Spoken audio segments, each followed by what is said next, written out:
വേദപ്രയാഗ് മീഡിയയിലേക്ക് സുസ്വാഗതം. നാഗാരാധന മനുഷ്യൻ്റെ ഉൽപ്പത്തി മുതൽ ഉള്ള കാര്യമാണ്.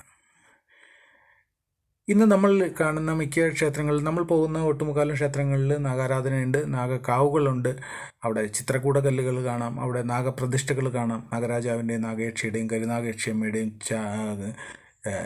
നാഗചാമുണ്ടിയുടെയും എന്ന് തുടങ്ങിയിട്ടുള്ള ഒരുപാട് ദേവതകളെ നമുക്കവിടെ കാണാം. നമ്മൾ മനസ്സറിഞ്ഞ് വിളിച്ച് പൂജിക്കുന്നതുമാണ്. എന്നാൽ നമ്മൾ പറയുന്നതല്ല, ആ നാഗക്കാവ് ഇരിക്കുന്ന ആ കാവുകളുടെ പ്രത്യേകതയാണ്. കാവുകൾ എന്നുള്ള കാര്യം കൊണ്ട് ഉദ്ദേശിക്കുന്നത് പ്രകൃതി തന്നെയാണ്. ആ കാവുകളെ അങ്ങനെ നിർത്തുന്നതിൽ, അങ്ങനെ പരിപാലിക്കുന്നതിൽ, വെട്ടി നശിപ്പിക്കാതെ, യാതൊരുവിധ കോൺക്രീറ്റ് കാര്യങ്ങളും ചേർക്കാതെ, യാതൊരു മനുഷ്യനിർമ്മിതങ്ങളായ കാര്യങ്ങളും ചേർക്കാതെ, അതിനെ പരിപാവനമായിട്ട് പ്രകൃതിയാൽ തന്നെ ഉണ്ടാകത്തക്ക രീതിയിൽ തന്നെ അതിനെ കാത്തു സൂക്ഷിച്ചു കൊണ്ടുപോകേണ്ട ആവശ്യകത മനുഷ്യരാശിയുടെ നിലനിൽപ്പിനെ ബാധിക്കുന്ന കാര്യമാണ്. അതുകൊണ്ടാണ് അതിനെ അങ്ങനെ തന്നെ കാത്തു സൂക്ഷിക്കണം എന്ന് ആചാര്യന്മാരും നമ്മുടെ ഋഷിമാരും നമുക്ക് ബോധോദയം തന്നത്.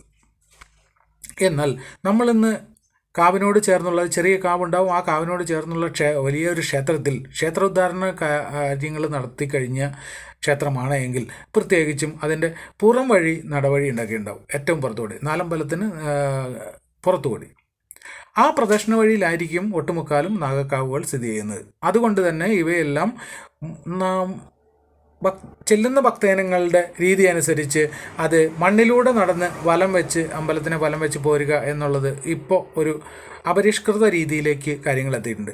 അതുകൊണ്ട് തന്നെ ഈ നാഗക്കാവിൻ്റെ ഫ്രണ്ടിലടക്കം എല്ലായിടത്തും ടൈൽസ് ഇടുന്ന ഒരു പ്രതീതി ഉണ്ടായിട്ടുണ്ട്, അല്ലെങ്കിൽ കോൺക്രീറ്റ് ഇടുന്ന ഒരു രീതി ഉണ്ടായിട്ടുണ്ട്, അല്ലെങ്കിൽ കല്ല് പാകുന്ന രീതി ഉണ്ടായിട്ടുണ്ട്, അല്ലെങ്കിൽ ടൈലിടുന്ന രീതി ഉണ്ടായിട്ടുണ്ട്. ഇതൊന്നും അനുവദനീയമല്ല, ഇതൊന്നും ശരിയല്ല.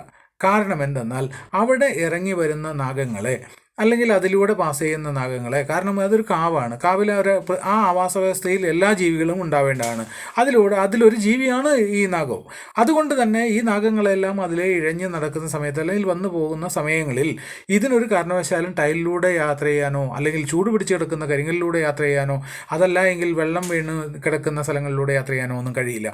അതിന് നടന്ന ശീലം അതിൻ്റെ പ്രകൃതിക്കനുസരിച്ചുള്ള പ്രകൃതിയിലൂടെ തന്നെയാണ് അതിന് നടന്ന ശീലം, മണ്ണിലൂടെ തന്നെയാണ് അതിന് നടന്ന ശീലം.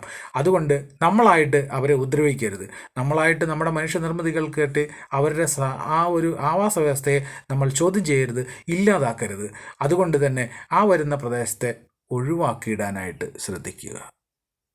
വിഷ്ണുവായ ചാത്തൻ സ്വാമിയെ നമഃ.